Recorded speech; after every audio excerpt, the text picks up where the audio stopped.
नमस्कार प्यारे बच्चों। दिनांक है आज 28 सितंबर 2020।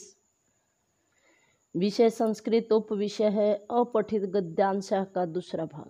प्यारे बच्चों, कल हमने इसके 6 गद्यांश किए थे, आज हम इसका 7वां कर रहे हैं। प्यारे बच्चों, ये हमारा परीक्षा की दृष्टि से अति महत्वपूर्ण विषय है, जो प्रत्येक प्रश्न पत्र में प्रश्न नंबर 1 10 नंबर का होता है और अत्यंत सरल भाषा में होता है। आप इसकी मेरे साथ साथ करते चलेंगे तो आपको किसी भी प्रकार की परेशानी नहीं होगी। रामायणे दशरथ पुत्रस्य है श्री राम से जीवन वृत्तम वर्तते है। रामायण में दशरथ पुत्र श्री राम का जीवन है। अस्य लेखक वाल्मीकि आदि कवि आसीत। इसके लेखक आदि कवि वाल्मीकि है। अतः रामायणम आदि काव्यम इति मत्वा विद्वांसः स्मरन्ति ही। इसीलिए रामायण को आदि काव्य मान करके विद्वान याद करते हैं। रामायणे सप्त कांडानि वर्तन्ते। रामायण में 7 कांड है। अस्य रामस्य चरित्रम। अत्र रामस्य चरित्रम वर्तते। यहाँ पर राम का चरित्र है। राम है मर्यादा पुरुषोत्तम है। अस्ति राम मर्यादा पुरुषोत्तम है। अत्र सीताया पतिव्रत धर्म है अनुकरणीय है। यहाँ पर सीता का पतिव्रत धर्म अनुकरण के योग्य है। लक्ष्मणस्य है भ्रातृप्रेम है। भ्रातृश्च सेवा भाव दृश्यते है।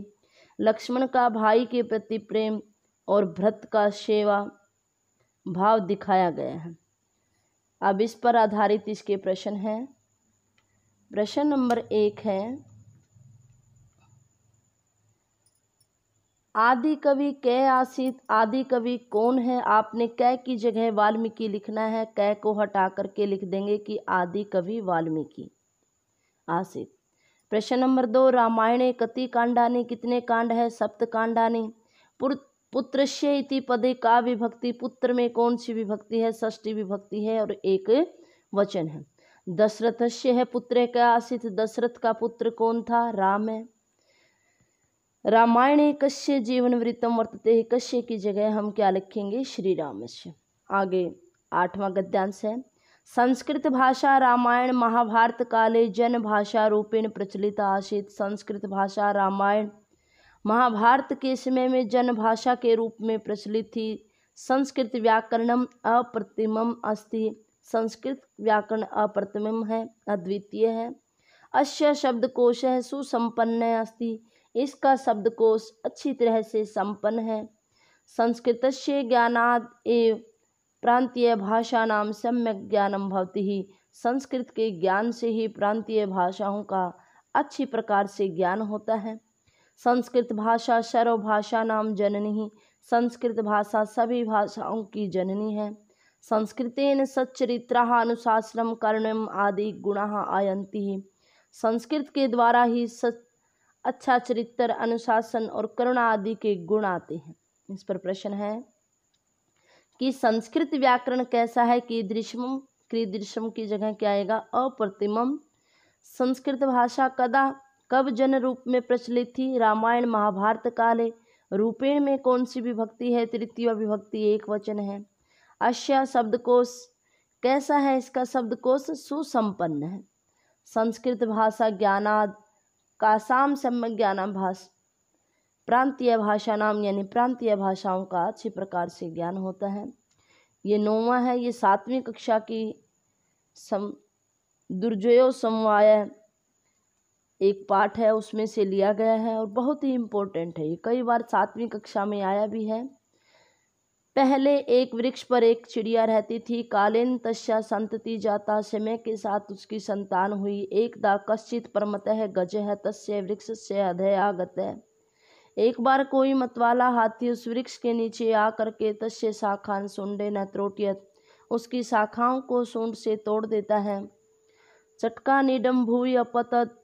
चटका का जो घोंसला होता है, चिड़िया का घोंसला पृथ्वी पर गिर जाता है। 3 अंडानि विसर्णानि।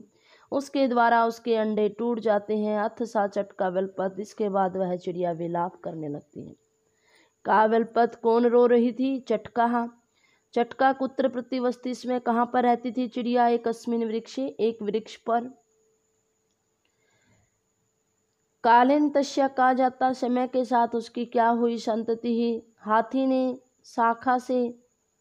शाखा को किसके द्वारा तोड़ दिया, केन की जगह क्या आएगा, सुंडेन। कस्या भुवम, किसका घोंसला पृथ्वी पर गिरा, चटकाया यानी चिड़िया का। आगे 10वां गद्यांश है कि ऋषि धौम्यस्य है आरुणि शिष्य, नाम है शिष्य आसित। ऋषि धौम्य का आरुणि नाम का शिष्य था। स उद्यमी गुरु भक्त है आज्ञा पालक च आसित, वह प्रिशर्मी गुरु भक्त और आज्ञा का पालन करने वाला था। तस्य स्वभाव विनम्र हृदय से सरल आसित, उसका स्वभाव विनम्र और हृदय सरल था। एकदा आरुणि गुरु आज्ञाम स्वीकृत्य है, एक बार आरुणि गुरु की आज्ञा को स्वीकार करके जलम रोधितुम, जल को रोकने के लिए, स निज शरीर में, उसने अपने शरीर को ही बंद स्थान स्थापित, बंद स्थान पर क्या है लगा दिया।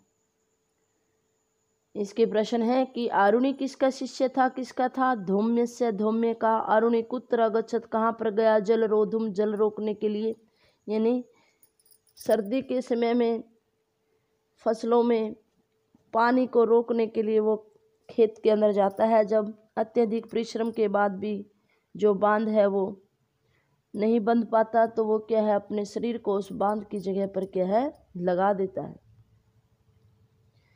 स किम बंद स्थाने स्थापित निज शरीर में, शिष्य किम नाम आसित, शिष्य का क्या नाम था, आरुणि। आरुणि स्वभाव है कीदृश आसित, आरुणि का स्वभाव कैसा था, विनम्र। आगे है 11वां, सायंकाले भगवान सूर्य चिंतित, साय के समय भगवान सूर्य ने सोचा कि मई अस्तम उपगते, संपूर्ण संसार अंधकार भविष्यति, मेरे अस्त हो जाने पर सारा संसार अंधकार से युक्त होगा। जना नाम व्यवहार है कथम चलिष्यति, लोगों का व्यवहार कैसे चलेगा। माँ बिना सर्वे जीवा दुखम अनुभविष्यन्ति, मेरे बिना सभी लोग दुख का अनुभव करेंगे। तस्य भावम विज्ञाय, उनके इसी प्रकार के भाव को जान करके एक लघु द्वीप निवेद्यत, एक छोटे से दीपक ने निवेदन किया कि भगवान अलम चिंतया, आप चिंता मत करें। यद्यपि मम प्रकाश क्षीण है, यद्यपि मेरा प्रकाश कम है, तथापि फिर भी जना नाम सेवायाम अहम सब जीवन अर्पिष्यामि, फिर भी मैं लोगों की सेवा के लिए अपना जीवन अर्पित करूँगा। इसके प्रश्न हैं प्यारे बच्चों, ये इस प्रकार के गद्यांश जो ऑप्शन वाले हैं वो छोटी क्लासों में आते हैं, 7वीं 8वीं तक, 9वीं 10वीं और 11वीं कक्षा में इस प्रकार का आता है, जो यहाँ पर 11वीं से शुरू हुआ है। एक पदेन उत्तरेत, एक पद के द्वारा उत्तर दो। कह सूर्य कदा चिंतित, कब सोचा, सायंकाले। कम विना जीवा दुखम अनुभविष्यन्ति, सूर्यम बिना। पूर्ण वाक्यन उत्तरत, यानी पूर्ण वाक्य में उत्तर दो। सूर्य के भाव को जान करके किसने निवेदन किया था, एक है लघु द्वीप है, एक लघु द्वीप ने। ख सूर्य के अस्त हो जाने पर पूरा संसार में क्या होगा, क्या होगा, अंधकार है, अंधकार। आगे प्रश्न नंबर 3 है, इसका निर्देश अनुसार हम उत्तर, निर्देश के अनुसार उत्तर दो। इसमें पहले प्रश्न में एक पद में उत्तर होता है, दूसरे में पूर्ण वाक्य में और तीसरे में व्याकरणिक संबंधित प्रश्न पूछा जाता है। जीवा में कौन सी विभक्ति है, प्रथमा विभक्ति बहुवचन। विज्ञाय में कौन सा प्रत्यय है, वि उपसर्ग है, ज्ञा धातु है और ल्यप प्रत्यय है। आगे 12वां है, स्वामी विवेकानंद है अमेरिका देशे भारतीय संस्कृति प्रचारम करो। तो इसमें है स्वामी विवेकानंद ने अमेरिका देश में भारतीय संस्कृति का प्रचार किया। एकदा कश्चन श्रोता, एक बार कोई श्रोता, किसी श्रोता ने उपहासम पूर्वक कहा कि यहो भारतीय संस्कृति विसंगति, अरे भारतीय संस्कृति की विसंगति देखो। लक्ष्म्या वाहनम उल्लूक है, लक्ष्मी का वाहन उल्लू है। सरस्वत्या वाहन हंस है इति, सरस्वती का वाहन हंस है। आपने देखा होगा कि जो लक्ष्मी है वो उल्लू पर बैठती है और जो सरस्वती है वो किस पर बैठती है, हंस पर बैठती है। विवेकानंद प्रत्यावदत, विवेकानंद जी ने उत्तर दिया, ऐसे अस्माकं भवतां च मध्य दृष्टि भेद है, यही ही हमारे और आपके बीच में दृष्टि भेद है। धनी का उल्लुकवत आचरती ही, धनवान व्यक्ति उल्लू के समान आचरण करता है, यानी जिसके पास ज़्यादा धन होगा वो धन के नशे में क्या है, अंधा हो जाता है। जिस प्रकार उल्लू को क्या है दिन में सारा दिन वो क्या है सोता रहता है। यह विवेकेन कार्य करोति, जो विवेक के साथ कार्य करता है, स विद्वान होता है। यानी हंस पर सरस्वती बैठी, यानी जिसके पास विद्या होगी वो अपने कार्यों को सोच समझ करके करेगा, तो वो उनका इसलिए क्या है, साधन क्या है, हंस है। अतएव इसलिए लक्ष्म्या वाहन उल्लू है, लक्ष्मी का वाहन उल्लू है, सरस्वत्याचा वाहन हंस है इति, और सरस्वती जी का क्या है, वाहन हंस है। प्यारे बच्चों, आप इन वीडियो को देख रहे हैं, आप इस वीडियो को सब्सक्राइब कीजिए। सब्सक्राइब के लिए आपकी वीडियो में नीचे लाल रंग में लिखा हुआ है सब्सक्राइब। जिन बच्चों ने अभी तक सब्सक्राइब नहीं किया है वो प्लीज़ इसको सब्सक्राइब करें, ताकि आपको आने वाली वीडियो का नोटिफिकेशन मिलता रहे। प्रश्न है इसके, लक्ष्मी का वाहन क्या है, उल्लू का है। हंस किसका वाहन है, सरस्वत्याः। पूर्ण वाक्येन उत्तरेत, विद्वान कौन होता है, यह विवेकेन कार्य करोति, जो विवेक के साथ कार्य करता है, स विद्वान भवति, वह विद्वान होता है। प्रश्न नंबर 3 है, विवेकिन शब्द में कौन सी विभक्ति है, तृतीय विभक्ति, एक वचन। धनस्य का विलोम क्या है, धनिक है। निर्धन का विलोम क्या है, धनिकस्य। एक वृक्ष पर एक कौवा रहता था। तरु, वृक्ष पर मुख में एक रोटी का टुकड़ा था। एक श्रृगाल तत्र आगच्छत, एक गिदड़ वहां पर आया। रोटी के टुकड़े को देख करके गिदड़ ने उससे कहा, भो मित्र, हे मित्र, खगेशु भवान एव सुंदर मधुर गायक च, पक्षियों में आप ही सुंदर और मधुर गायक हैं। कृपया एकम गीतम गाय, तू कृपया एक गीत को गाएं। रोटी का खंडम, रोटी के टुकड़े को नीचे स्थापित्वा रख करके काका वदत, कौआ बोला, भो श्रृगाला, अरे गिदड़, न हम पूर्वत मूर्ख है, मैं पहले की तरह मूर्ख नहीं हूँ। गताते दिवसा, वो दिन बीत गए हैं। त्रही गच्छन्तु अन्यत्र, तो दूसरी जगह चले जाओ।